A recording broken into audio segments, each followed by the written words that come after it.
আসসালামু আলাইকুম সম্মানিত দর্শক, আমি ডাক্তার মোহাম্মদ আলমগীর হোসেন। আমি একজন শিশু সার্জারি বিশেষজ্ঞ। আজকে যে বিষয়টি নিয়ে কথা বলবো আপনাদের সাথে সেটি হচ্ছে বাচ্চাদের হার্নিয়া।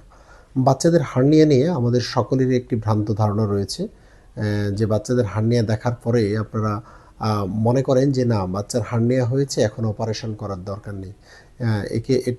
হোমিও ওষুধ বা অন্য যে কোনো ওষুধের মাধ্যমে এই হার্নিয়াটি সেরে যাবে। আসলে কি তাই যে হার্নিয়া ঔষধের মাধ্যমে ভালো হয় কিনা?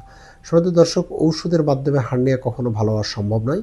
হার্নিয়ার ক্ষেত্রে যেটি গুরুত্বপূর্ণ বিষয় আপনাকে জানতে হবে, আপনি যে বয়সেরই হন, হার্নিয়ার ক্ষেত্রে অবশ্যই অপারেশন করতে হবে। অপারেশন ব্যতীত কোনো বাচ্চার হার্নিয়া থেকে মুক্তি পাবে না। হার্নিয়ার ক্ষেত্রে আমরা দুইটিভাবে অপারেশন করে থাকি।